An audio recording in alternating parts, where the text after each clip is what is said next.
Hello and welcome to another edition of Neighborhood Training. This week we're going to do a very quick look at a neighborhood just to kind of tie in some different areas that we've already covered. And this week we're just going to go over this the Grasmere development, plus we're going to hit a couple of the roads that are adjacent to that. Even though they're not necessarily in that neighborhood, I do want to cover them because it's going to kind of block out an area, and they are somewhat connected. But we are going to chiefly focus on the Grasmere development, which is approximately 80 houses, and they're all single families and basically set up in a kind of a triangular, or more or less looks like a base, like a baseball base kind of arrangement. But that's where we're going to work off today, very quickly. We'll just shoot real quick to our town GIS map just to take a look at some of the roads that are in that neighborhood. And the entrance road is Dove Cottage, as we can see right here. And Dove Cottage is the entrance, and then you come to this fork in the road, and if you were to go to the left is Grasmere, and then Dove Cottage goes off to the right. And as you can see, each of these houses, this is a fully developed neighborhood. There aren't any open lots left in there. Most of the houses were built in the mid-1960s to 70s, and you can see some of the hydrant flows that are in here. It's we're looking at 600. I believe that one there says 400, and 600 up in here. Then we end up coming on to Coleridge Drive around the back side. So we have Grasmere and Dove Cottage, and then what loops around the back is Coleridge. And then the first left we have is a little tricky here, and I want to make sure everybody does catch this, and especially dispatchers, and especially the our computer people that are able to make these changes. That Rydal Mount comes in here. Now, as we'll see here, this is not completed. Right here, these are blocked off right here. So if we went down Grasmere, we got to get these numbers right. We can't tell people to come on Grasmere and take a right, and and to come into these houses here, because it's just blocked off. Plus, we have this 60 Rydal Mount is over here, and the 37 and 41 are over here. So even though the road is there, it's only on paper. We really should mark these on dispatch as blocked off roads. And then we have the other road I wanted to point out here was just Ravenwood Circle. A little cul-de-sac with 4 or 5 houses there. As you mentioned, this development here was built in the mid-60s or 70s. A lot of these houses have been added on to and enlarged over time. They are fairly well maintained, and I would hazard to guess probably pretty well constructed. We've been out there for a few small fires and so forth. And right up next to that is Cathy Ann Lane, which abuts Stop and Shop. And there's 2, 4, 6, 8, 10, probably 12 houses on Cathy Ann Lane. Pretty straightforward development there. And then across the street we have, from Cathy Ann, we have Moran Ave, which once again is a pretty straightforward road running down behind Merchant's Wharf and to the Rosemoran Apartments, although they're not connected there at all. And we're not going to be able to do this right up here, but I have to move this down a little bit. two other roads I do want to connect here while we are here is Beagle Lane and Sharon Ave. Right up here, most of the houses on Beagle or off of Beagle, it's, you know, the Sharon Ave addresses, or do a Beagle here. Just one thing we will note is that there, for this whole length of Beagle, the only hydrant is up here by Sharon. So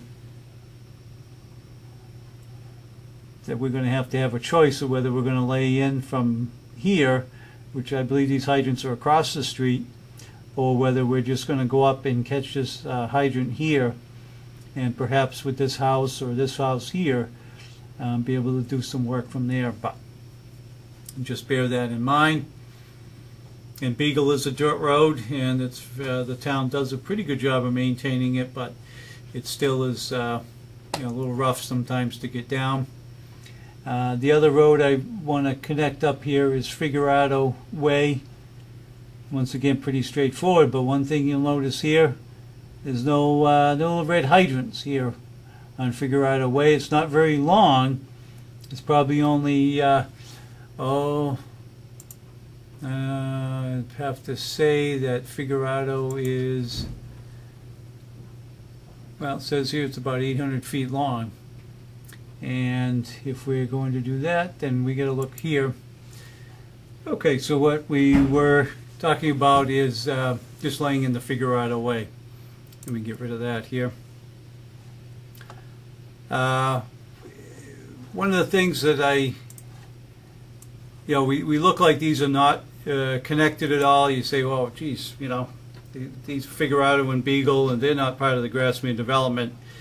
But one thing that I have noticed, obviously, by living out at Woodview, is that there are a lot of paths that interconnect all these woods here, and especially from Stop and Shop and the end of Kathy Ann. There's some paths in a network that run through here, and as you can see here in Beagle, with this road here that runs back over here, runs to the same horse farm that's at the back of Figurado Way.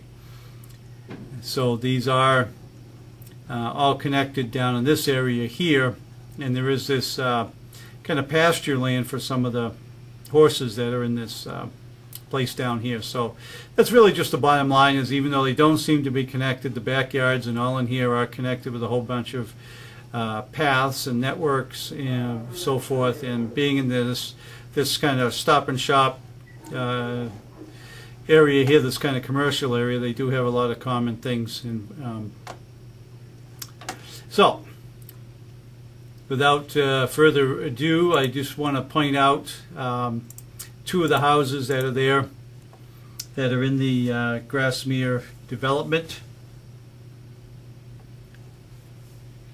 And this house here, actually, I looked up, and it is in the town, the Falcon there, it shows us to be about 4,000 square foot house, which makes sense because this Colonial over here is about 2,000, and this addition's another probably a 2,000 square foot addition. So, and when we talk about this, the reason I keep mentioning about these square footages is just to kind of tickle our brains as what our fire flow is concerned with. And the very basic fire flow quick calculations is length times width divided by 3.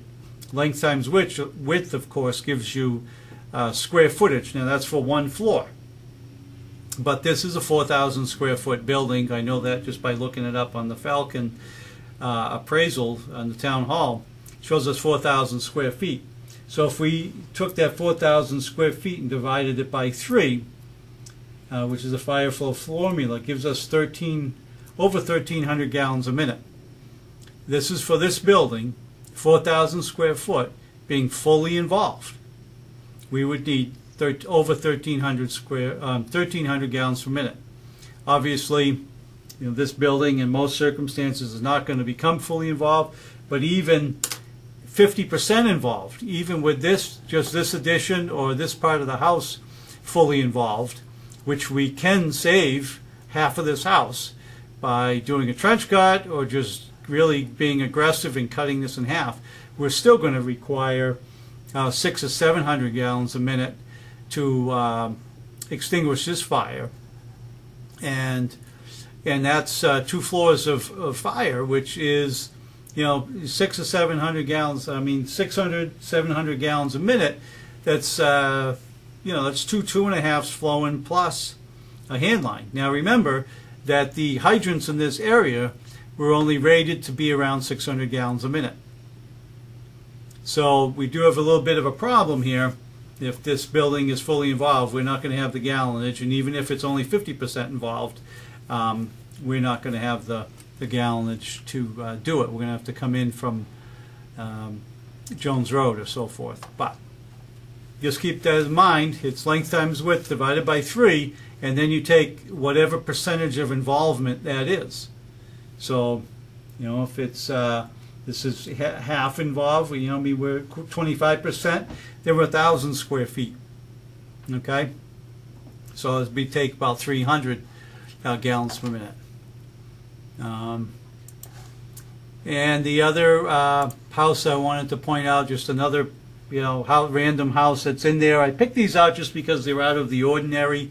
A lot of the ones in there are capes, colonials, ranches, and so forth. This here is obviously a gambrel, but we have this very large 2-car garage with this bonus room above. Now this building here is probably a 2,000 square foot house, and we add this on, it's another 1,000 square feet. So, that's where we're at fire flow wise.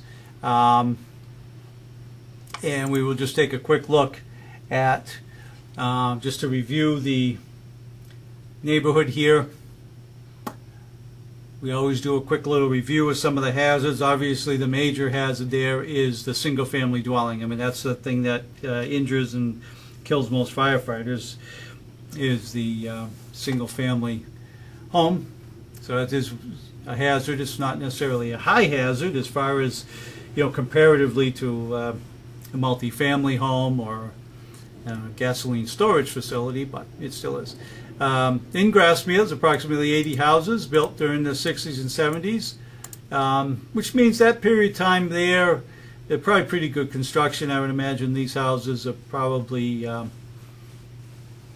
don't think they probably used they probably could have used trusses back then, but knowing the builder at that time, these are probably pretty well constructed. 2,000 to 4,000 square foot. I did not see any accessory apartments. I didn't see any abandoned buildings there. I didn't see anything vacant. And the same thing on Kathy Ann, Morin, Figurado. So for the most part, all those are pretty well occupied. And they are year-round houses. We talk about some places being seasonal. These are year-round places. Roads, Dove Cottage, and that's the entrance in the right to the fork. I said straight here, but this is to the left, is Grasmere. And then around the other side of the diamond shape is Coleridge. Side roads are Rydal Mount, which is cut off. Okay, Ravenwood Circle. The other roads that we mentioned are Kathy Ann Lane, Morin Ave, Beagle Lane, Sharon, and Figurado. No hydrants on Figurado, and only one at the end of Beagle. So that just about wraps up just a very small neighborhood, and that's about it for this week's neighborhood training. Short and sweet, but it does, if you'll see some of the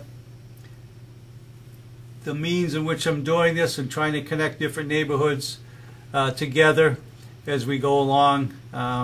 There's a system here of how we're trying to look at each one of these. So the other thing, just very quickly, I mean, this is Jones Pond right here and Saul's Pond over here. People probably won't, if they call in for someone through the ice, they're probably not going to call it, say it's Jones Pond or Saul's Pond. But just for your own knowledge, those are the bodies of water that are in there. Hopefully we won't have anyone fall through the ice, but that's it. And then the old golf course here on this back side of Grasmere Drive. This was, all basically all connected at one time, and by the developer of Grasmere. Here, the Grasmere pub, the golf course, and this development here. But since then, it's been broken off, and the golf course is no longer there. It's going to go, fallow. The Woodbriar people no longer maintain the golf course, so it's just going to become a woodland connected with this woodland over here. So, can we have brush fires and so forth and back in there? Sure. All right, that's about wraps that up. And in the meantime, stay safe and eat healthy.